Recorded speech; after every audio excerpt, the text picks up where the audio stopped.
Kaixo Irati, ongi etorri berriro ere. Kaixo, gaurkoan dugun gaia nahiko gatazkatsu da. Bai, aldi berean da abstraktua eta zehatza, ze hitz egin behar dugu gurasoekin dugun harremanaz, zaintzaz, edo hobe esan da, erreferentziazko pertsona helduekin dugun harremanaz eta zaintzaz. Hori da, garrantzitsua da hori azpimarratzea, bai. Az gaitezen ba. Ez zain ondo, osasun emozionalaz, Irati Perez eta Ane Zuazu bizkarakin. Irati, jakin badakigu, hainbat familia eredu daudela, ez dagoela bat bakarra, ez dugu lertzen familia aita, ama, ume egitura moduan, baina aldi berean haurrak tartean daudenean pertsona helduen figura ere badago. Nola harremantzen gara haurrak garenean helduaren figura horrekin? Bueno, referentziazko pertsonak, gurasoak, beste senideak edo zaintzaileak, funtsezko zeregina betetzen dute haurrak garenean gure garapenean, ez? Gure nortasuna eraikitzen laguntzen digute, segurtasuna ematen digute, zaintza ematen digute, babesleku dira, eta oinarrizko paper horretan, gure autoestimua eraikitzen laguntzen digute, eta konfiantza, guregan konfiantza edukitzeko oinarri izaten dira, ez? Atxikimendu teoriatik abiatuta, aurrak garenean, heldu hoiekin halako lotura emozional sakon bat eraikitzen joaten gara, eta lotura horrek baimentzen gaituena da, mundua esploratzen, gauza berriak ikasten, gero badugulako halako babesleku itzultzeko, ez? Eta zentzu horretan, niretzat garrantzitsuena da, erreferente hauek eskaintzen digutena dela halako funtzio emozional bat. Hau da, beraien bitartez ezagutzen ditugu edo izendatzen ditugu emozioak. Beraien bitartez ikasten dugu nola kudeatu gure alderdi emozionala, eta hau bereziki garrantzitsu izaten da haurtzaroan zehar, ez? Gero gainera, errekonozimendua ematen digute, ikaragarrizko maitasuna, zaintza eta harremanak izateko eredu bihurtzen dira. Gainera, maitasuna emateaz gain, edo maitasuna ematearen parte ere bada, mugak jartzea eta arau sozialak erakustea, ondoren alderdi, gizarte alderdian edo alderdi sozialean ikas dezagun nola funtzionatu, ez? Azken finean, aurra garenean erreferente hauen izugarrizko beharra dugu gure biziraupenerako eta aurrera egiteko. Azaldu diguzu Irati aurra garenean nola bizi dugune harreman hori, baina nola eraldatzen da heldutzen goazen enean. Badago hausturarik, urruntzen gara, nahi baduzu, erantzuna pentsatu bitartean, entzungo ditugu gure lagunen audioak. Gurasoekin edo zaintzaekin harremana oso konplexua izan daiteke batzutan, eta gainera uste dauela momentu bat non bai guretzako izan daitezkela gure heroiak edo figura bat idealizatzen duguna, eta igualen erabezaroan edo zu identitate edo kontzientzia bat izaten hasten zenean konturatzen zara. Ez dela izaki perfektuak, algune asko dituztela. Nik uste gurasoekin duen harremana aldatu zela unibertsitatean hastean, eta gurasoen etxetik kanpo bizitzera joatean, gero baita gauz gehiago ikaste dituzu eta kontra egiten diezu fundamentu gehiagorekin edo. Eta momentu hortan ikustut izan zela aldaketa klabea. Bueno, audioetan entzun bezala, gure soekiko edo erreferentekiko eraikitzen dugun harremana, nabarmen aldatzen joaten da, bizitza etapa ezberdinetan zehar, ez? Sortutako dinamika hori, mugitzen doa, gurasoak edo erreferenteak adinean aurrera egin ala, eta baita ere guk aurrera egin ala, ez? Haurtzaroan, jada esan bezala, figura edo erreferente hauek oso garrantzitsu bihurtzen dira gure garapenerako, baina adibidez nerabezaroan, gure nortasuna eraikitzen hasten gera, autonomia bilatzen hasten gera, familiko arauak zalantzan jartzen ditugu, gure pentsamendua ere nahiko kritiko bihurtzen da, bereziki gurasoekiko, eta emozionalki mugak behar izaten ditugu heldu edo erreferente hauen aldetik, gure nortasuna eta identitatea modu osasungarri batean eraiki dadin, ez? Gainera, etapa hau nahiko gatazkatsu izaten da, talka asko ematen dira, baina beharrezko dira, guraso edo erreferente horietatik distantzi bat hartzen joateko. Eta gu ere helduak garenean? Ja, heldutasun hortan sartzen garenean, hemen aldaketa ematen da, gure gurasoekiko edo erreferenteekiko harremana nahiko horizontala bihurtzen delako edo simetria handiago dagolako, ez? Eta gurasoak normalean bilatzen ditugu aholkulari gisa edo laguntza emozional gisa. Ja ez gaude guraso hauen menpe, baino hala ere behar izaten ditugu. Eta azkenik zahartzaroan sartzen garenean, rol aldaketa guztiz ematen da. Zainduak izatetik, zaintzaile izatera pasatzen gea, eta halako rol trantsizio bat ematen da. Bereziki, gurasoak edo erreferenteak muga kognitiboak baldin badituzte, muga fisikoak edo osasun arazoak edukitzen hasten baldin badira. Zahartzaroa aipatuta, esan dugu aurra garenean figura erreferente horiek zaintzen gaituztela gu, eta bere beharra daukagula, zer gertatzen da figura erreferente hori denean zaintza behar duena? Aldaketa nabarmenak ematen dira hor alderdi bai emozionalean, psikologikoan eta sozialean, ez? Egia da, aldaketa hau bereziki nabarmen egiten dela helduaroan, eta alderdi emozionalean guraso rola galtzearen dolu bat dago, ez? Lehenengo figura babesleak zirenak jada ez dira, audioetan entzun bezala ja ez dira hain superheroiak, ezta? Bere ahuleziak ere badituzte, maitasun eta eskerroneko emozioak sentitu ditzakegu, baina baita haserrea edo errua zaintza hau eman behar delako, ez? Eta geroz eta zaintza handiagoa izan, orduan eta estresanteago bihurtzen da, ez? Alderdi psikologikoan nortasun krisia ere eduki dezakegu, batean zaintzaile bihurtu gara, eta behar bada hau ez genuen nahi, ez? Honek empatia eta tolerantzia asko eskatzen du. Eta alderdi sozialean, zaintzak gure denbora librea mugatu dezake, eta beti egiten genituen jarduerak egiteko behar bada ez dugu hainbeste denbora, edo lagunekin egoteko ez dugu denbora librea, eta hau guztiz nabarmena da sandwich belaunaldia esaten zaion horretan, ez? Non nik nire gurasoak edo erreferenteak zaindu behar ditudan, baino baita nire seme alabak, ez? Eta hor, halako sandwich sentsazio bat ematen da. Eta Irati ari gara zahartzaroaz, baina rol aldaketa horiek gertatu daitezke beste bizitza etapa batzuetan, beste faktore batzuegatik ere.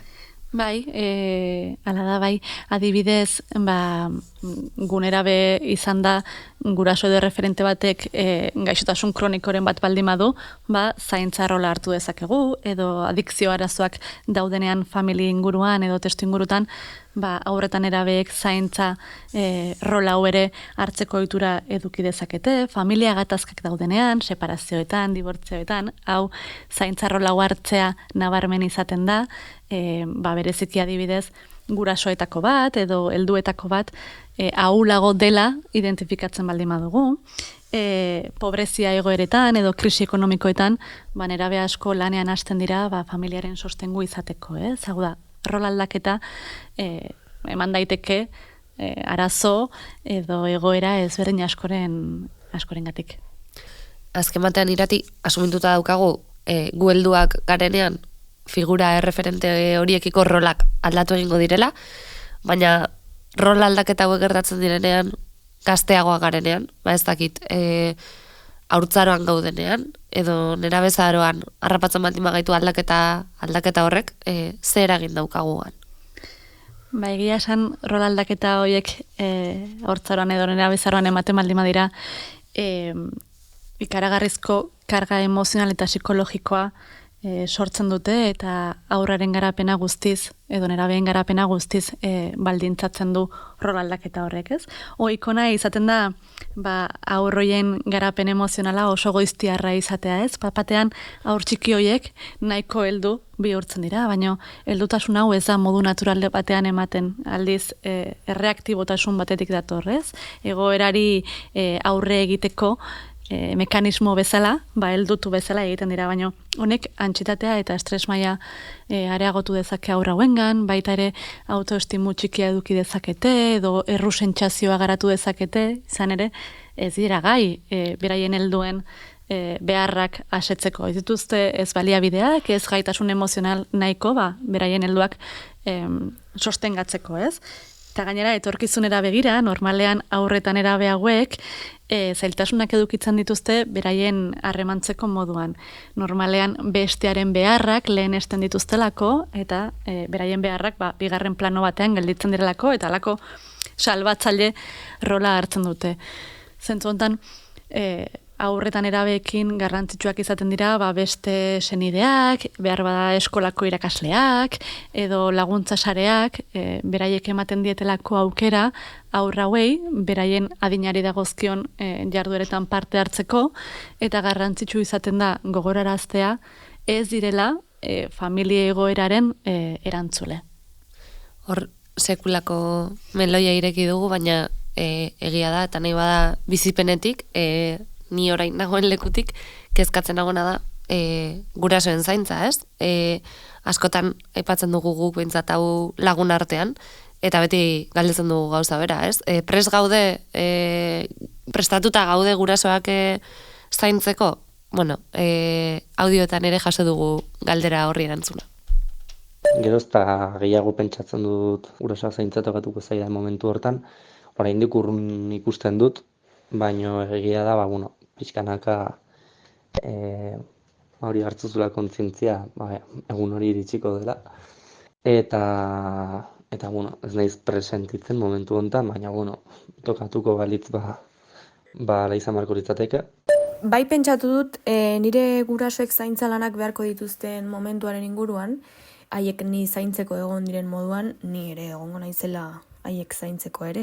Ez bakarrik bueltan haiei ere eskaintzeagatik, suposatzen dut garaia heltzen denean, eta garai hori izaliteke 2 urte barru edo 30 barru.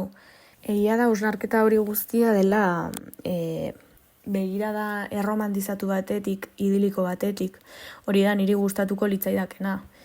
Suposatzen dut hori egin alizateko aukera izango dudala, baina izan liteke ardura hori bete ezin izatea. Baina, etorkizuneko garai horretan pentsaterakoan, helburua bada, haiek zaindu eta haiekin egotea.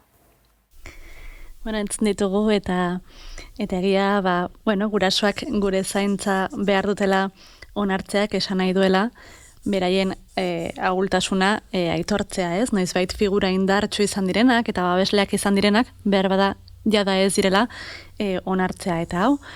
Alderdi emozionaletik erronka handia izan daiteke pertsona askorentzat, eta asko ez gaude prest emozionalki gure gurasoak zaintzeko, edo ez ditugu zaindu nahi, ez?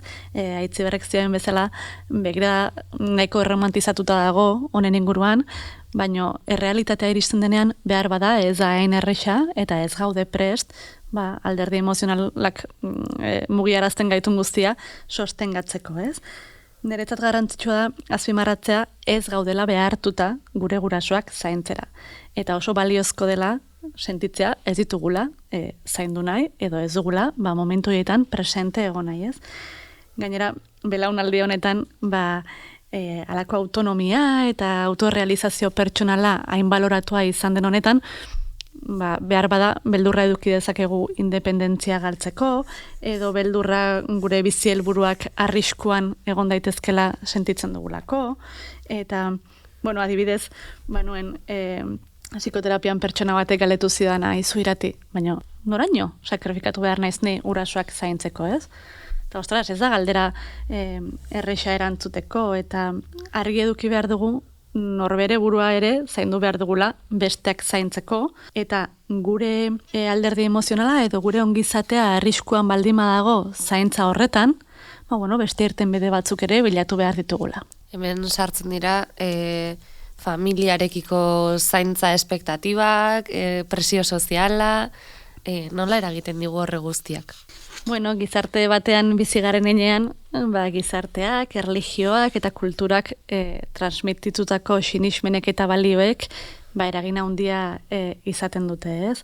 Erlijio espektatibak zentzu hortan nahiko altuak izaten dira, eta gurasoen zaintza bete behar moral gisa planteatzen da, ez? Gainera kultura askotan, familia alako erakunde zentral eta garrantzitsutat hartzen da, eta zentzu hortan, seme-alabek haurtzaroan jasotako zaintza gurasoei itzuli behar zaielaren sinismena dago, ez? Obligazio bat bezala eta ez desira bat bezala, eta hau bete behar edo obligazio bezala ikusten badugu, honek barne gatazka handiak sortu ditzake, ez? Noraino nago prest, hau eskatzen didate, gizarteak hau eskatzen dit, baina nik zer nahi dut, noraino zaindu dezaket heldua, gurasoa edo referentea, ez? Eta hor erru sentimenduak ere nahiko garrantzitsuak eta nahiko maigainean egoten dira bai. Nola egin zakegu modu osasuntsu batean eramateko gurasoen zaintza hori? Onartu beharrean gaude zaintza horrek emozio asko sorrarazten dituela, ez? Asko maite ditzakegu gure gurasoak, baino haserretuta egon gaitezke, edo frustratuta, edo impotentzia asko bizitu dezakegu. Eta zentzu hortan, oinarrizkoa da, edo zer sentitzeko aukera edukitzea. Nik batzuetan esaten diet terapiara datozen pertsonei, emozioen alako eguneroko bat eramateko, ez? Bertan jasotzeko zentsurarik gabe sentitzen duten guztia. Eta hala, alderdi emozionala arindu egiten da, ez? Gero, esan bezala, norbere burua zaintzea garrantzitsu bihurtzen da, eta zentzu hortan, denbora hartzea gure gauzak egiteko, gure jarduerak egiteko, lagungarri diren pertsonekin egoteko, mugak jartzea ere oso garrantzitsu, mugak, esan nahi du, kontzienteki erabakitzea, noraino implikatuko nahi zen, zaintza hortan, noraino egongo nahi zen presente, zer nagon prestemateko eta zerrez. Guzti hau oso garrantzitsu bihurtzen da, ez? Noski erru sentimenduak ere kudeatzea oso zentrala, ze sinismen horietatik banuen terapiara zetorren gizon bat, eta berak esaten zidan seme txarra izaten ari zela, bere aita zaintzeko gai etzelako, ez? Nola seme txarra? Inorez da, seme edo alaba txarra, ez baldin bada gai gurasoak zaintzeko, ez? Eta hor, esaldi hori behar bada aldatu egin behar dugu, eta gure buruari onartu, aizu egiten ari gehala, ahal dugunaina, eta iristen gerala, puntu bateraino, ez? Eta komunikazioa ere, izugarri garrantzitsua da, akordioetara iritsi behar gara, zaintza akordioetara, beste pertsona asko ere egon daitezke zaintzan parte hartzen dutenak, eta ez gara bakarrik ibili behar gu zaintza paper horiek egiten, ez? Azkenean, hori, funtsezkoa da, ez sentitzea zaintzaile perfektuak izan behar garela. Ez gara zaintzaile perfektuak, guk ere gure mugak baditugu, eta orduan bestek zaintzan ere mugak jarri behar ditugu. Argi dago zaintzailea zaintzeak sekulako garrantzia duela, eskerrik asko Irati, beste bainera argitu diguzu apur bat bidea, aritu gara bizitza zikloaz, figura erreferente horiekiko dugun harremanaz eta zaintzaz, bakigu non hasten diren elkarrizketa hauek sola saldi hauek, baina ezakigu non amaituko diren. Ez, berrekitan hasten gea eta hortxegoaz hitz eta pitz. Eskerrik asko. Zurian. Ez zain ondo, osasun emozionalaz, Irati Perez eta Ane Zuazu Bizkarrekin. Hiru Damatxok, EITB podcast eta gaztearentzat ekoitzitako podcasta. Eta zu, zer modu zaude?